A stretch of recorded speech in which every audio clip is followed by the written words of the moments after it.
Bonjour, ici Jonathan Garnier, chef propriétaire de la Guilde culinaire et animateur de l'émission Ça va chauffer. Vous regardez CTRB Télé.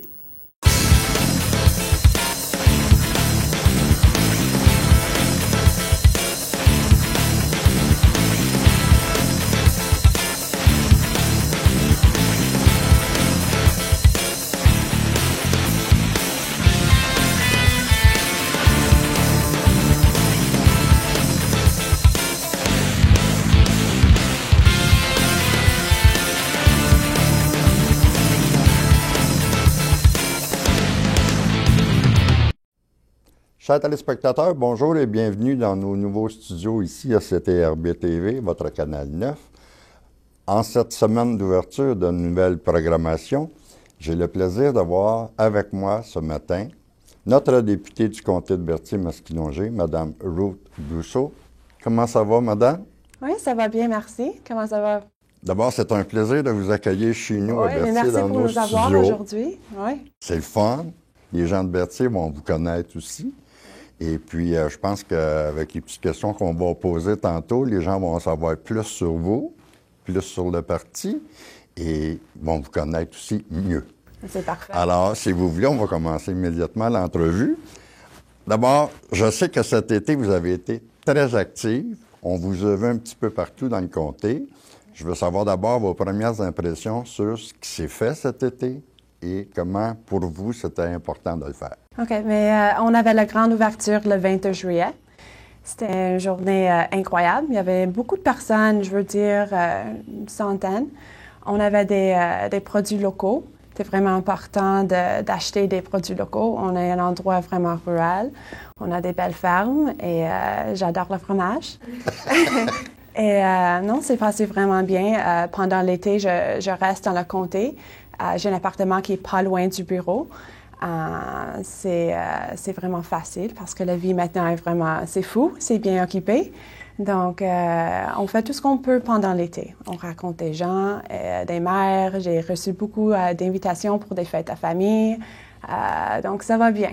Et vous acceptez ça dans la mesure du possible, là. Les rendez-vous, une fête de famille ou un organisme qui fête quelque chose, vous demande d'y aller, vous faites votre 100% pour être présent. Oui, notre bureau est l'ancien bureau du Guy André à Louisville. J'ai une équipe vraiment forte. Annie David, elle travaille avec les dossiers. Chantal Champagne est bien impliquée. Et on reçoit des téléphones, des courriels, des personnes de la comté. On fait tout ce qu'on peut pour aller à des événements. C'est sûr, je peux pas être à la même place d'un endroit, mais on fait tout ce qu'on peut pendant l'été d'être visible, d'être active et ça bouge. Ça bouge beaucoup. Ça bouge. Dans vos... vous avez pris possession de vos nouveaux locaux, là, où était justement M. Guy André auparavant? Je sais que M. Guy André avait plusieurs dossiers actifs. Oui. Moi, je serais curieux de savoir ce qui se passe au niveau de ces dossiers-là qui ont été pas abandonnés, mais laissés chez vous. Oui. Et je veux savoir s'il y a un certain suivi qui se fait là-dessus ou si c'est à refaire. OK. Quand j'ai pris le bureau, il n'y avait rien là. Après le 2 mai, il enlève tous les meubles. Je dois signer un nouveau bail. Et il n'y avait rien. On a commencé à zéro. On a fait toute la peinture. J'ai pas eu la chance de parler à M. Guy André. Maintenant, j'ai son coordonnées. C'est pas toujours le cas que les députés qui sont finis laissent les dossiers. C'est un cas de information privilégiée. Oui. Donc, c'est à le député et c'est à les citoyens de décider qu'est-ce qu'ils veulent faire avec les dossiers. On va faire tout ce qu'on peut pour avancer, voir si on peut les avoir, s'ils sont encore là. Okay. Mais pendant l'été, comme j'ai dit, on parle à les maires, les mairesses, les personnes qui viennent à la bureau. On a des dossiers, on apprend qu'est-ce qu'on peut faire comme député pour avancer les dossiers. Et ça va. OK. Si je comprends bien, un député sortant n'a pas l'obligation de vous laisser quoi que ce soit au niveau d'information, au niveau de ce dossier, parce que c'est considéré comme personnel. Oui. Oui, c'est comme OK. ça. Parce que c'est l'information du citoyen, c'est l'information du tout que le député a fait. C'est vraiment à le député de choisir qu'est-ce qu'il veut faire ou elle veut faire avec les dossiers. Alors, si je comprends bien, on devrait peut-être lancer une invitation à tous les gens qui avaient des dossiers avec le Oui. député Guy Andry de vous recontacter Oui, c'est sûr. pour repartir le dossier. Oui, je veux lancer que s'il y a des citoyens de la région qui veulent nous parler, notre bureau est ouvert lundi à vendredi, 8 h jusqu'à 3 h. Vendredi, c'est juste, on prend des rendez-vous. Donc, on est fermé, on ferme les portes parce que les deux doivent travailler, avancer les dossiers qu'on a. Donc, si tu veux nous voir, visitez-nous et les portes sont ouvertes. OK. Y a-t-il un numéro de téléphone de mémoire qu'on peut contacter? Ou sinon, ou vous nous le laissez Moi, tantôt? j'oublie maintenant. Vous pouvez nous le laisser Ouais. tantôt, puis je pense que Guy va s'organiser avec ça. Ouais. On le mettra là, dans le DVD, et puis les gens pourront s'en servir quand ils verront l'émission. Là. Oui. On mettra les coordonnées où ils peuvent vous rejoindre, si vous nous donnez la permission. bien Oui, sûr. non, merci beaucoup, j'apprécie. Et aussi un courriel, OK. parce que ça va aller vite. Je sais que quand on communique avec vous par courriel, c'est Mme Champagne, je crois, qui reçoit ça. Oui, Parce que c'est avec elle, moi, que j'ai communiqué la première, je pense. Ouais. Puis, c'est efficace. Le lendemain, j'avais déjà une réponse. Ouais, Alors, c'est parfait. merci beaucoup. On est obligatoirement obligé de parler du décès de M. Clinton en fin de semaine. Pas Clinton, mais Layton, excusez. J'ai vu les choses à la télévision. J'ai vu comment cet homme-là était aimé et apprécié de tous. Puis moi, j'ai resté personnellement assez surpris de voir les gens pleurer dans les rues de Toronto. Je sais qu'il est allé il a fait beaucoup de politique à Toronto, Ouais. mais de voir même des jeunes, grosses larmes, puis Ouais. ce monsieur-là avait un charisme extraordinaire. Ouais. Et je me dis aussi, c'est pas pour rien qu'il a été élu au Québec. Non. Les Québécois sont sensibles aussi. Ouais. Alors, j'aimerais qu'on en parle un petit peu de M. Layton. Moi, je suis ici parce que Jack Layton. Les personnes du Québec ont voté pour notre chef, pour Jack. Jack. Je sais les personnes ici ont voté pour Jack. Je suis ici parce que Jack, c'était vraiment difficile. Pendant l'été, je travaillais et je toujours pensais, on va retourner en automne, le 19, avec notre chef. Je voulais pas croire qu'on avançait sans lui. C'était vraiment pris par surprise, mais il a touché tout le monde. Les jeunes veulent s'impliquer maintenant. Il y avait des personnes qui n'étaient pas vraiment actives dans la vie politique, mais maintenant, il sait, après de connaître Jack, il peut s'impliquer et on peut avoir un changement. Et c'est ça qu'on va travailler avec, ces valeurs. OK. Et, Ça veut dire aussi que prochainement, on vivra un leadership, une course au leadership. oui, c'est difficile de penser, on va avancer sans lui, mais c'est sûr qu'on doit trouver un autre chef. On doit trouver quelqu'un qui est dynamique, quelqu'un qui est bilingue. Il a les mêmes valeurs. Même valeur, on ne peut pas le remplacer, c'est sûr, mais on doit trouver quelqu'un qui peut réaliser ses rêves. Est-ce que ça serait pensable de penser Oui. que peut-être son fils, parce que je sais que son fils fait de la politique aussi Oui. à Toronto, est-ce que ça serait pensable de voir ce monsieur-là peut-être un jour s'en aller remplacer son père pour quoi que ce soit ou s'intégrer à la politique fédérale? C'est possible, c'est possible. J'ai eu la chance de lui parler à Toronto brièvement. Il est comme son père. Il a des mêmes mannerismes OK. comme son père que j'ai vu. La famille est vraiment forte. Olivia Chow et Sarah, c'est une famille incroyable. C'est possible, il peut s'impliquer dans la NPD, mais je ne sais pas, c'est trop tôt. Ça commence avec le course de chef. Des personnes vont se présenter, mais ça commence le 9 septembre au niveau fédéral.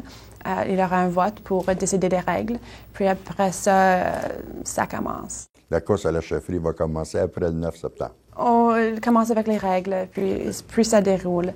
Moi, je le prends un jour à la fois. J'ai hâte à l'automne de retourner le 19 septembre.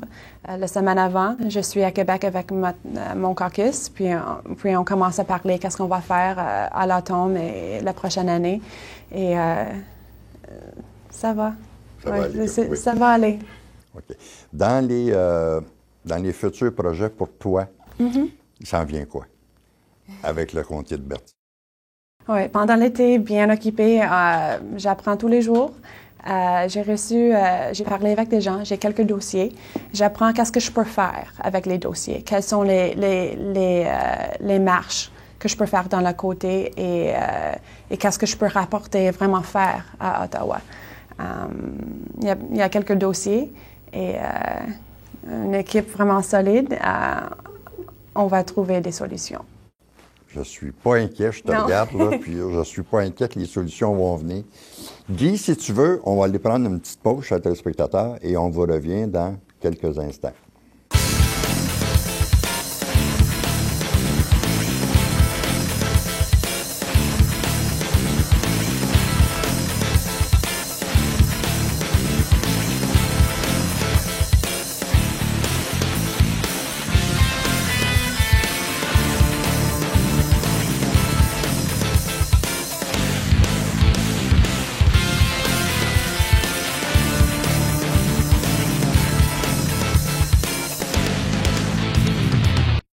Samedi matin à 9h30, nos téléspectateurs sont invités au Super Bingo télévisé diffusé depuis nos studios de Berthierville. Depuis maintenant plus de 15 ans, plusieurs adeptes de la télévision régionale se sont partagés un montant de 500 $ disponible chaque semaine lors de cette journée de bingo télévisé. 2 animateurs bénévoles et 4 vérificateurs se succèdent à la caméra de CTRB dans le but de vous faire passer une petite heure agréable et payante le samedi matin. On peut se procurer des cartes de jeu chez les dépositaires autorisés participants à Berthierville, le marché Maneille, rue Sainte-Geneviève, face à l'église, le dépanneur Formule 1, rue Notre-Dame, le marché IGA Extra sur l'avenue Jules Villeneuve, l'Auto-Québec au coin sur la place du marché, dépanneur Jeannot sur la place du marché, le pavillon Berthier rue Sainte-Foy, le marché Métro rue Notre-Dame, la pharmacie Brunet rue Frontenac et à Saint-Ignace de Loyola, le marché Aldo rue Saint-Michel et le dépanneur La Traverse sur le chemin de la Traverse. C'est un rendez-vous tous les samedis matins à 9h30 sur les ondes de CTRB, votre télévision régionale et communautaire. Bonjour, je m'appelle Émilie Charpentier. Vous regardez CTRB TV.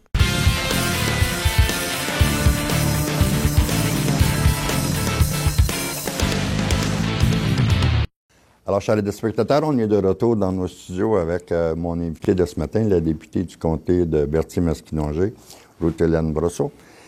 Oui. On était en train de parler de la succession de M. Layton. Est-ce que vous voyez à l'intérieur du parti des gens qui sont prêts à prendre le défi de remplacer Jack? J'ai eu la chance, quelques mois dans le Parlement, de parler et d'être amie avec mes collègues. On est une équipe vraiment forte, une équipe vraiment dynamique. On a vécu des moments vraiment historiques dans le Parlement. C'est juste quelques semaines, mais déjà, c'est incroyable le travail qu'on a fait. Et je suis sûre que c'est vraiment difficile de trouver un autre chef. Et dans les autres partis, c'est pas... Dans l'histoire, il y avait des fractures qui peuvent arriver dans des partis. Ouais. Mais de tout ce qui s'est arrivé à notre parti, je suis sûre qu'on va être plus fort et plus unis. Oui, je vois des personnes vraiment dynamiques qui peuvent être un chef. C'est trop tôt encore de nommer des noms. Moi, je suis une personne qui aime écouter.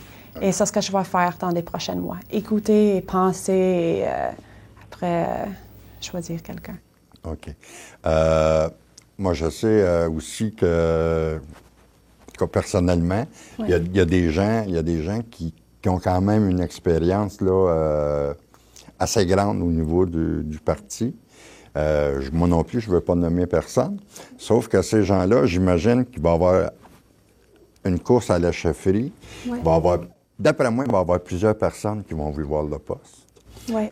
Que ce soit un homme ou une femme. Ce qu'il faut, en tout cas, à mon avis, c'est que le parti reste ce qu'il est actuellement. Oui. Êtes-vous d'accord avec ça? Complètement d'accord. On doit porter les valeurs que Jack a instillées dans le parti. Et on doit aussi au Québec, parce qu'il y avait un vague orange, parce que tout le monde voulait voter pour Jack. On doit commencer avec avoir plus de membres du NPD. Pour plus de bénévoles, plus... Augmenter le membership. Oui. Parce que beaucoup de personnes de Québec ont voté pour Jack et le NPD.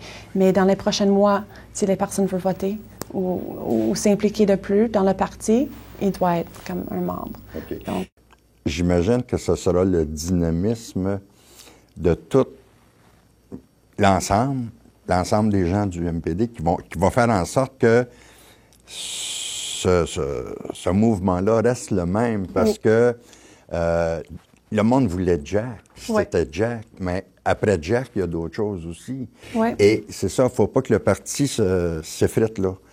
Et c'est pour ça, je pense que de la manière que vous parlez, c'est d'aller chercher du recrutement, aller chercher plus de monde. Parce que les gens du Québec ont voté pour Jack. Oui. Tout le monde sait ça. Là. Oui. Puis, le membership, ça va faire en sorte que les gens vont encore plus se coller. Oui. Je pense que l'avenir est là aussi. Là. L'avenir est là. Les gens, il faut qu'ils soient présents, il faut que les gens soient... c'est juste une communauté. Oui, comme famille. Une grande famille. Après que j'ai aperçu, on a perdu Jack, je pensais que j'ai perdu comme un membre de mon famille. Okay. Parce que il est vraiment honnête, vraiment plein d'optimisme et espoir. J'ai entré dans la vie politique parce que Jack.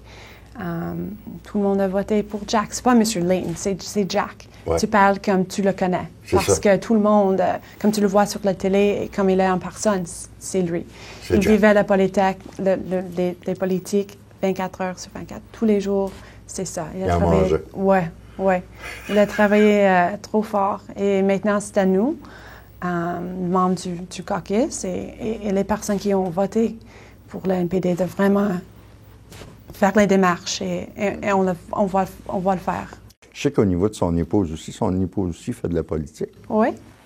Je ne sais pas si elle aura un rôle à jouer au niveau de la chefferie. Son fils aussi. Oui. En tout cas, moi, je me suis ça de très proche parce que c'est le fun d'avoir allé ça, un nouveau parti qui éclate au Québec. La mort de Jack. Ça va être intéressant de voir comment les gens vont s'en sortir avec ça. Oui. C'est Mme Olivia Chow, Trinity Spadina, Toronto. Le samedi, je suis allée à les funérailles de Jack et au centre Hôtel de Ville. Il y avait des messages plein, partout. J'ai pris des photos et être avec l'équipe et des personnes qui travaillaient avec les membres du caucus, c'était une journée vraiment inspirante. C'était difficile. J'étais vraiment un peu inquiète d'aller à la funéraille parce que je ne savais pas. J'étais plein d'émotions, mais après, j'étais vraiment plein d'espoir que on va continuer et on va porter le rêve et on va combattre les inquiétudes des gens à la Parlement et on va travailler combattre Harper, les conservatifs. Je sais que ta journée aujourd'hui commence ici. Oui. Tu dois aller, je pense, à l'Hôtel de Ville tantôt à Berthier, rencontrer le maire et les échevins. Oui. Après ça, tu as une rencontre aussi avec un groupe de Berthier. Oui. C'est l'association de Centre d'Action bénévole de Berthier. Oui. Alors, ça va te permettre un petit peu de connaître ces gens-là aussi. Oui. Toi, personnellement, vis-à-vis ce que tu vois, ce que tu fais chaque jour, tu ressens quoi vis-à-vis ça depuis que tu as commencé en politique? À après le 2 mai, c'était vraiment fou. C'était difficile d'adapter avec le média et tout, mais être dans la région et rencontrer les gens sont vraiment gentils et ils veulent du changement. Et moi, je suis un gros changement. Je suis jeune, je suis une mère monoparentale, NPD, c'est nouveau au Québec, mais on est bien impliqués. Donc, je suis vraiment content et je sais que ça va aller bien. Aujourd'hui, à Berthier, tu rencontres, comme je disais tantôt, Oui. les maires, etc. Oui. Est-ce qu'il y a quelque chose de prévu aussi au niveau de l'hôtel de ville, dans le sens que, est-ce qu'ils te reçoivent pour parler avec toi de choses et d'autres, ou s'il y a un projet précis pour eux autres auquel tu dois participer? Qu'est-ce qu'on fait pendant l'été? On rencontre des maires et mairesses et des conseillers. On commence vraiment à dire que nos portes sont ouvertes. On veut travailler avec vous. On a des programmes fédéraux qu'on va lancer des courriels pour avertir qu'il y a des dates de limite. C'est important d'aviser tout le monde. Il y a des programmes. On veut connaître les inquiétudes et les dossiers. Donc, ça commence. J'ai fait plusieurs rencontres avec des maires et mairesses. Aujourd'hui, je le fais à Berthierville. J'ai eu la chance d'être ici pour toute la musique. Ça allait bien. C'était vraiment relax. Mais on s'est mis à la travail. Et ça va bien, ça va bien. Alors, chers téléspectateurs, c'est un petit peu, je pense, tout le temps qu'on a aujourd'hui de faire cette entrevue-là. Ouais. D'abord, je voudrais remercier Ruth-Hélène de s'être déplacée ce matin pour venir ici dans nos studios, nous parler, nous rencontrer. Et j'espère que ce sera une habitude que tu garderas. Oui, c'est sûr. Mais merci pour m'avoir aujourd'hui. Et tout le monde, si tu vois ça, venez au bureau, dire allô ou... Oui, bonjour. On est content de t'avoir reçu et ça va permettre, je pense, à tous les gens de l'île Saint-Ignace, l'île du Pas, Berthier-Paroisse, Berthierville et la Noret, de t'avoir vu ici dans nos studios et de te connaître un petit peu plus parce que tu mérites d'être connu beaucoup. Et puis, moi, en tout cas, je veux te revoir. N'importe quand tu as besoin de nos services, tu n'as qu'à appeler. Je sais que chez vous, les téléphones se font vite. Alors, un petit téléphone, un rendez-vous, tu viens nous voir et ça nous fera plaisir de te recevoir. Merci beaucoup. Et bonne chance. Oh, merci. Alors, chers téléspectateurs, c'est tout le temps qu'on a. On remercie Ruth-Hélène Brosseau, députée du comté Berthier-Masquinongé, d'être venue ici ce matin. C'est un rendez-vous. Bye bye.